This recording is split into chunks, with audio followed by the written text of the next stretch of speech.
Amitabha, before we begin, let us pay respect, pay homage to our His Holiness, Grandmaster, Living Buddha, Xianyin Lu. Pay respect and homage to all the Buddhas, Bodhisattvas, Dharma protectors, past, present, and future in 10 directions. Pay homage to lineage masters of the True Buddha School.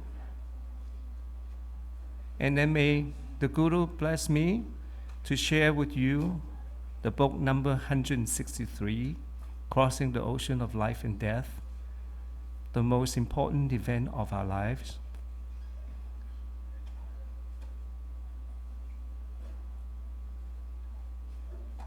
Fellow masters, reverends, Dharma practitioners, everybody, good afternoon. Amitabha.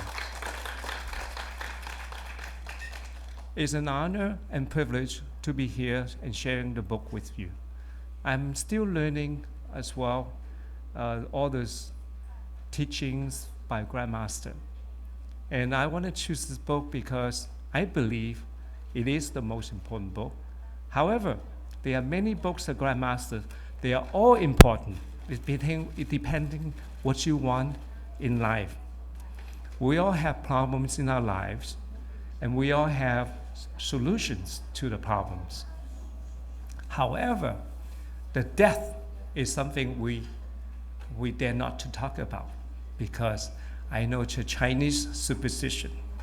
You don't talk about death in Chinese New Year. You don't talk about death at any times in general. So in our Buddhism, the teaching of death is a very important lesson in our lives.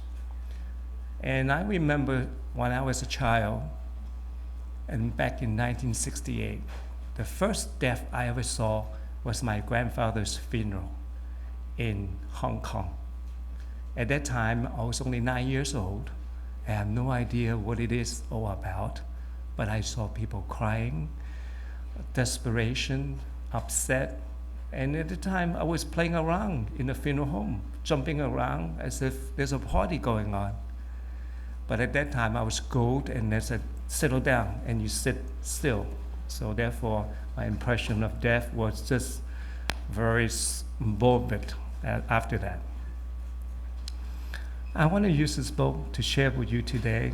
Before I begin, I want to share with you the type of death fears that we all face in life. It is possible to break down the general fear of death in several specific types of fears. First of all, the fear of pain and suffering. Many people fear that when they meet death, they will experience excruciating pain and suffering. This fear is common in many healthy people, as well as in patients dying of cancer and some other terminal illnesses or diseases. And fear of unknown. Death remains the ultimate unknown because no one in human history has survived it to tell us what really happens after we died. It is human nature to want to understand or make sense of the world around us. But death can never be fully understood by anyone living.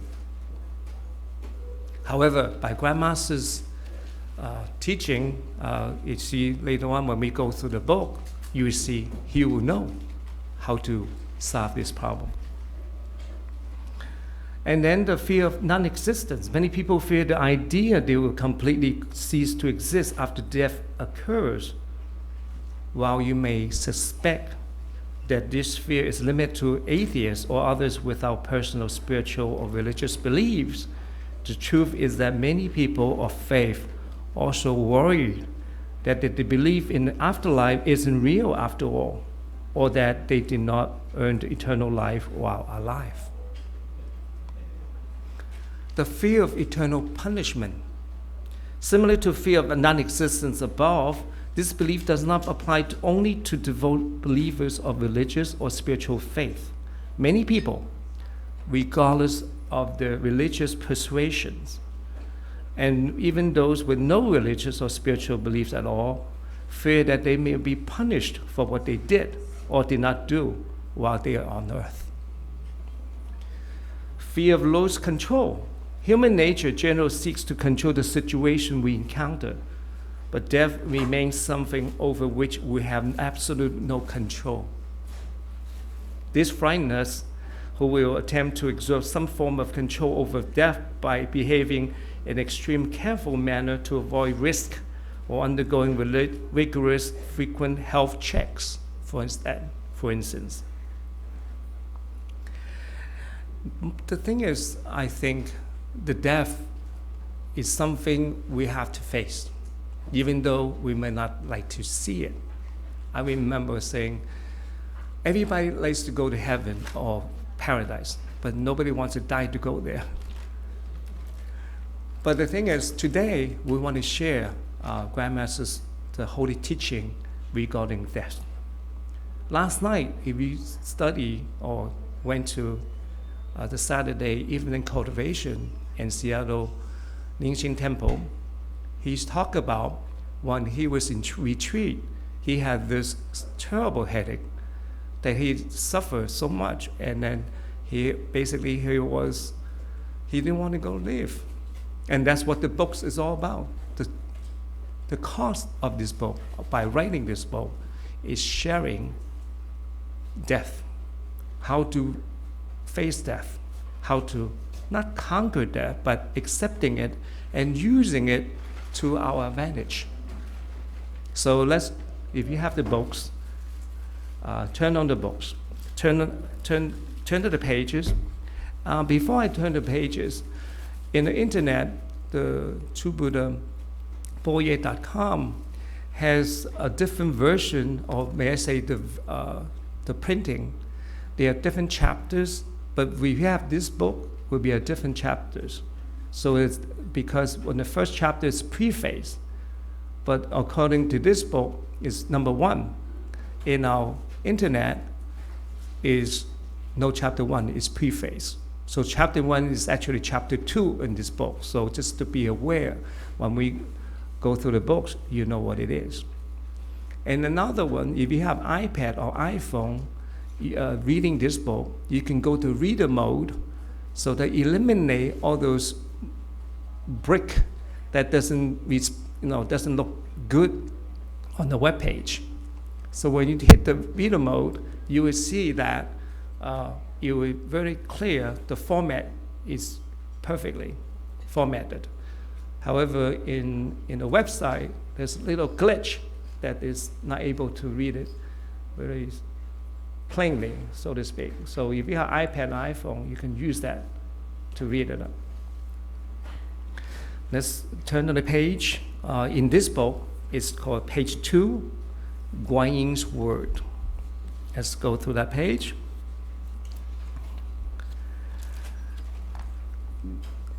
You see Guan Yin and talk to Grandmaster in a spiritual form. It says, I ask, do you see that now? Will people believe what I write? And then the Bodhisattva, Guan Yin, replied, these are not superstitions. Everyone dies, and there's no exception to this fact. Death is a realistic issue that is anything but superstitious. Yet the world does not end with death.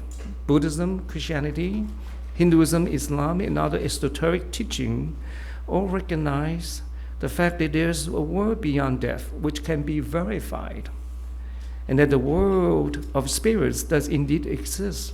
We want you to write about it, and we want you to experience it firsthand. So Grandmaster, being his living Buddha, has experienced many lives, and using his experiences to share with us this particular book. So right now we go through the Guan Yin and then the Grandmaster's splitting headache. The reason for this book again is because Grandmaster had a splitting headache. He wanted to share with the world what pain and suffering is all about, and avoid those suffering, and by using the teaching in this book. Okay, now we're going to page 4. Page 18 and 19 in this book, which is in chapter 4 in the foyer. It talks about Grandmaster being a precious treasure.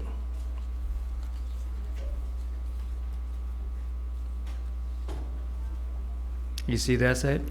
Those who read this book will discover that living Buddha Lian is a treasure. You read that? You got that? The most precious supreme treasure in this Sahara world, in an immense lamp universally illuminating this world, and whose light is infinite. An illuminated lamp driving away ignorance and darkness of the 3 lower realms. A holy sage, one who possesses all Dharma's treasures. A true Buddha, a Tathagata who has attained an excelled perfect enlightenment. So we know this. In order to write this book, you have to be above the precious treasure. So we so fortunate to have taken refuge of the Grandmaster, to have this treasure in our palm of our hands. But you have to use it. Now it's time to use it to apply to our daily lives. And we go to page 27 on this book, and it's under chapter 6.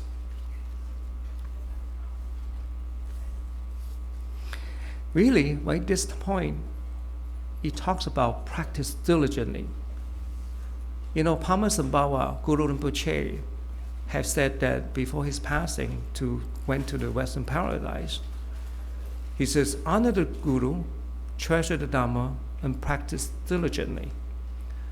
And then, just Grandmasters have written, we have to practice diligently. In fact, today, we are here for what reason? To practice diligently, to honor the Guru, treasure this Dharma of to this afternoon, Akasagarbha, fire offering, and then practice diligently with Grandmaster's holy teaching. So on the page 27, and it talks about the 3 roots. What is the 3 roots? The root Guru, which is our Holiness Grandmaster Seninu.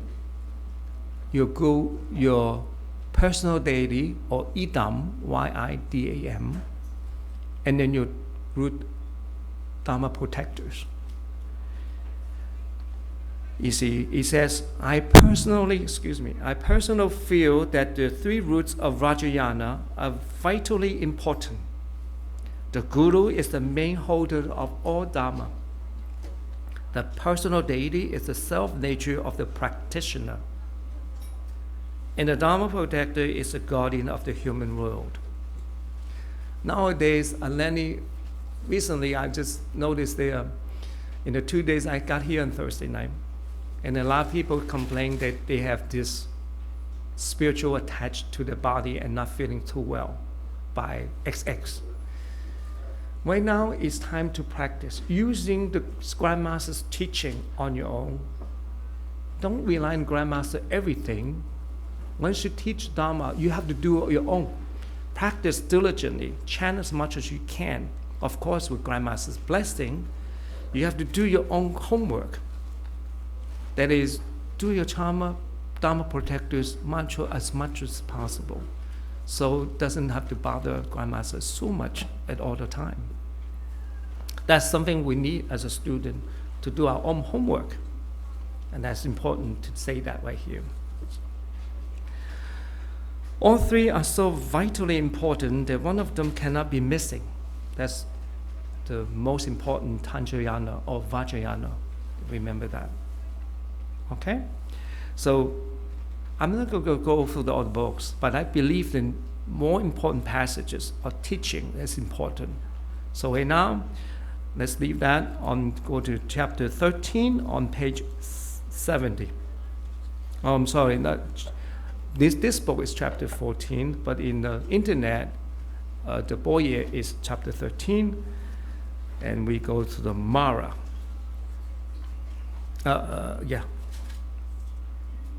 page 70. What if you practice so much and then you see Buddha come in? And then someone will ask, if Mara, or Mara, it depends how you pronounce it, manifests itself as the Buddha to receive us, what happened? What do I do? You see the passage? Yeah. My reply to him or her was to recite the mantra Om Guru Ren Sang Siddhi Hum 3 times. If the Buddha is real, his light will grow brighter. If the Buddha is a manifestation of the Mara, he or will disappear. That's a very important lesson here. So very important that you need to know that.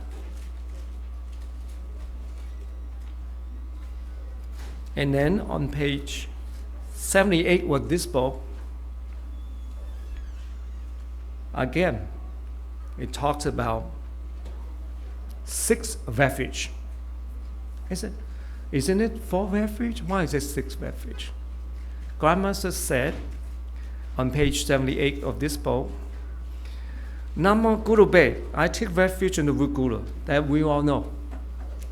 Namo Buddhaye, I take refuge of the Buddha. Namo Dhammoye, I take refuge in the Buddha Dhamma. Namo Sankhaye, I take refuge of Holy Sage. We repeat every day. But there's 2 more. That's why I talked about earlier, root gurus, the 3 roots.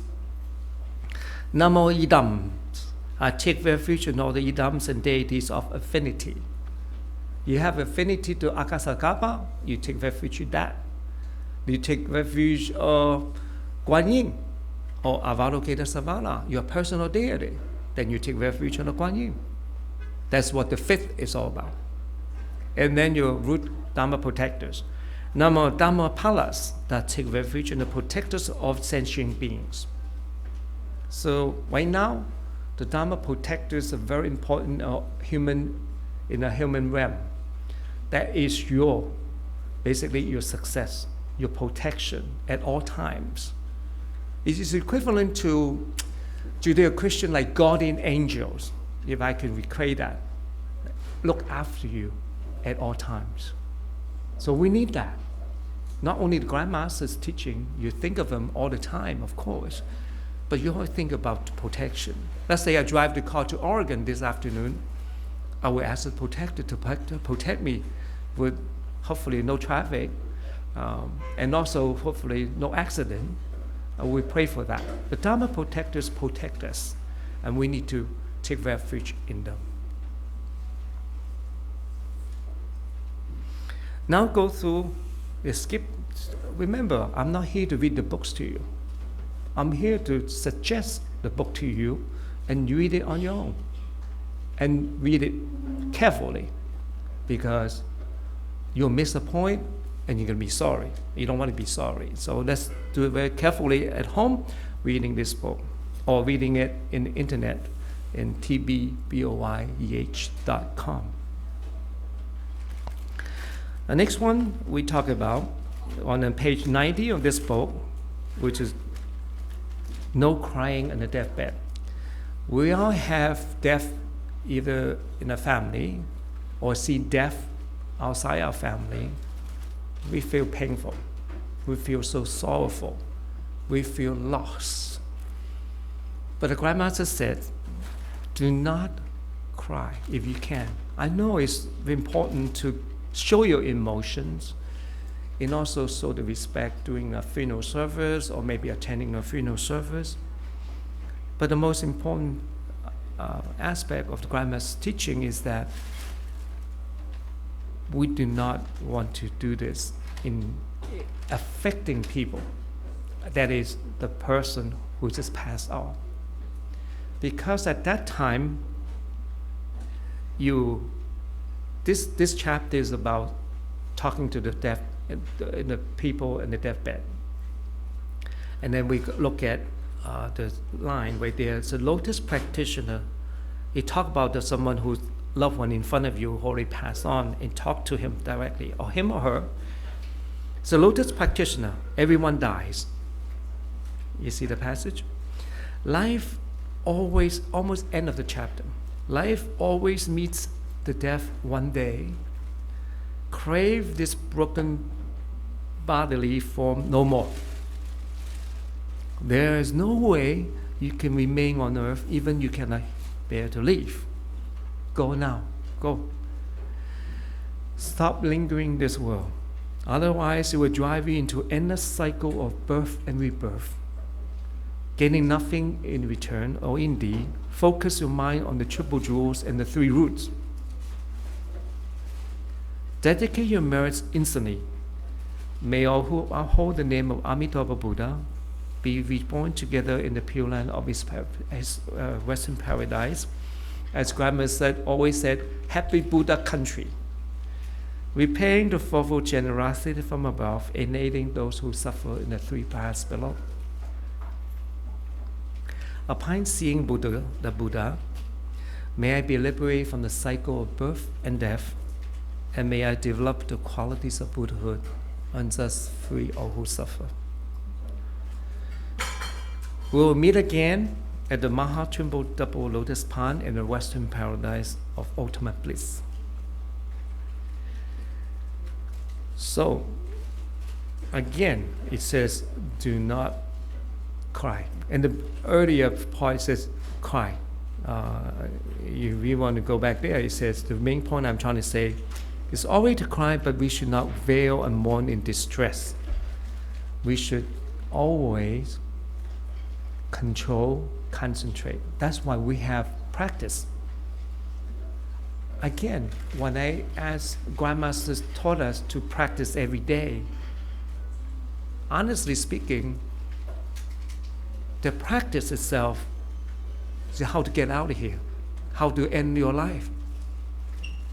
If you remember, at the beginning of practice, we have evocation mantra, purification mantra, until completion mantra. Everything in between, reading sutra, Avalokitesvara Sutra, True Buddha Sutra, Guru Yoga, for preliminaries, they ask us to focus, to be merged with the Buddha. Every day we practice death, if you think about it. While we are joining the fire puja today, we visualize to be with deity and the fire together. What is it really like? It's cremation. Every time we practice fire offering, we practice cremation. You think about it. So do not cry. Do not feel upset. Oh my God, I feel coming home, I'm dead. No. One day you will use it. Not be afraid. That's most important. The fear I mentioned earlier is a counter fear. No more fearful. No more fear. Anything. Phobia is fear in the technical Latin term. If you fear of funeral home, fear of cemeteries, it's necrophobia. Necro, N-E-C-R-O.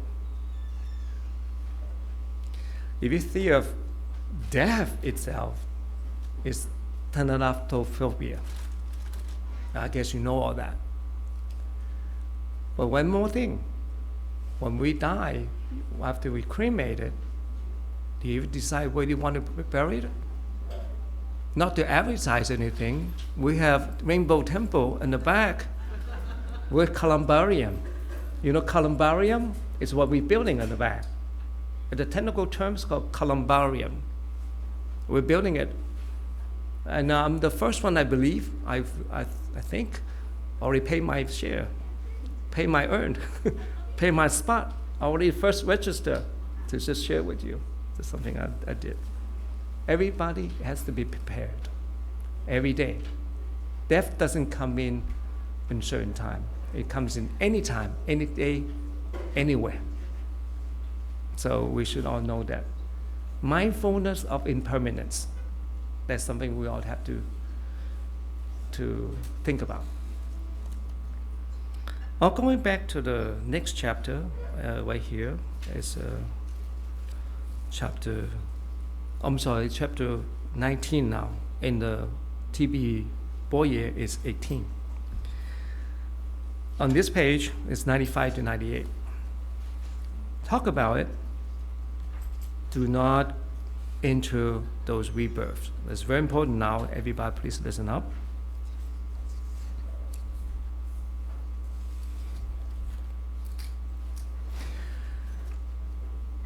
A ghost fighting another ghost.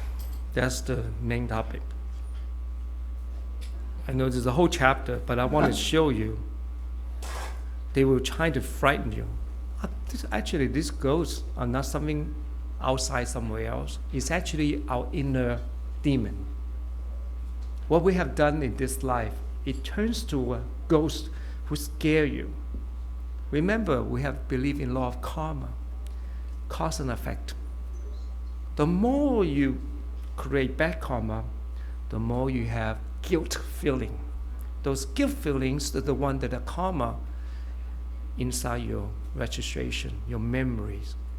We call them, in the technical terms in the modern days, your hard disk.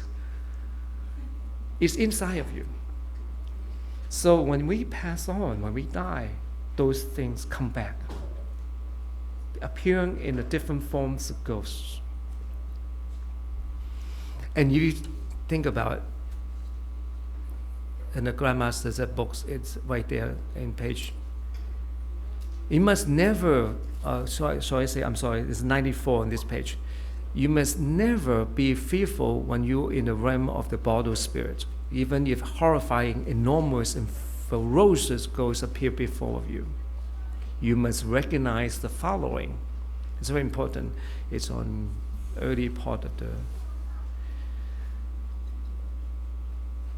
Those ferocious ghosts are deliberately trying to frighten you. Number 2, they are merely a reflection of your own consciousness. That's what I mentioned earlier. Your guilt feeling, your own consciousness. Ghosts are just an illusion. It's a mirror of your joy and anger, your karma, and of course, your past sins. It is a test of the strength of meditative stability. Your meditative stability is also in your dreams. We all dream. If you dream you can control your dreams, then you're meditatively stable. But let's say you cannot control your dreams, you're not in a meditative stable. So we need to do that. Grandmasters has said many times, our dreams are little deaths. So by controlling your dreams, you're controlling your death. Eventually, when we really have to go, we're in control. It is a set of strength and meditative stability. 6, you should ignore the ferocious ghosts, even they are collectively create a sound of 1,000 thunderclaps. You should be unafraid and fearless of ghosts. You should remind yourself that you are already dead and no ghost could possibly hurt you because they are just illusions. Going very quickly, besides the phenomenon of one ghost finding another ghost, whatever you are most afraid of may be reflected and projected through your state of consciousness. And remember, these frightening images are nothing more than a reflection of your own mind. At this point, everything hinges on meditative strength and wisdom of the deceased. And this, depending, fellow Dharma practitioners, that's what we said you have to practice every day. And then the page 99 of this book, going forward, is because on the beginning of chapter, the Vajrayana teachings are distinguished from aggregate.